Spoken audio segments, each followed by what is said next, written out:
വരുന്നത് N D എയുടെ ഘടകകക്ഷിയായിരുന്നു C K ജാനുവിൻ്റെ ജനാധിപത്യ രാഷ്ട്രീയ പാർട്ടി. അവർ എൻ ഡി എ വിട്ടു കേരളത്തിൽ എന്നുള്ളതാണ് ഏറ്റവും ഒരു വാർത്ത പുറത്തു വരുന്നത്.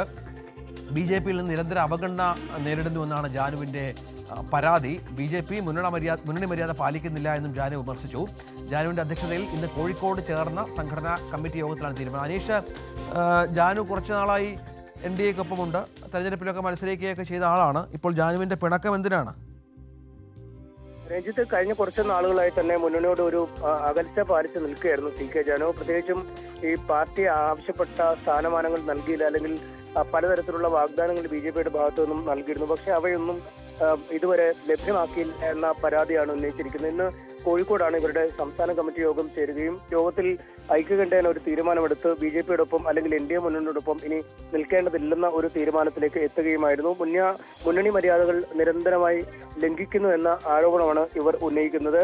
ഒപ്പം ഈ തൽക്കാലം ഈ തദ്ദേശ സ്വയംഭരണ തെരഞ്ഞെടുപ്പ് വരാൻ നിൽക്കുന്നു. അതുകൊണ്ട് ഏതെങ്കിലും മുന്നണിയുടെ ഭാഗമായി തൽക്കാലം നിൽക്കേണ്ടതില്ല.